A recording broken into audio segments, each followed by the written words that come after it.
Click the subscribe button, hit the bell icon to never miss another update. At the beginning of the Prophet's mission, the disbelievers were fighting Prophet Muhammad by all means, including urging their children to harm the Prophet. Little ones, go and throw stones at Muhammad. Oh son, haul those stones at Muhammad.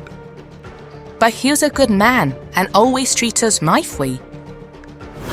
Do as I command, or I'll hit you with this stone and shatter your teeth.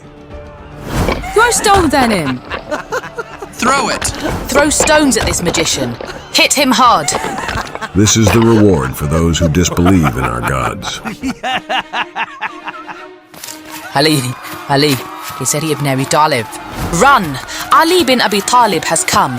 It's Ali. Run! Woe to those who harm my beloved Prophet Muhammad. It's Ali. Come quickly!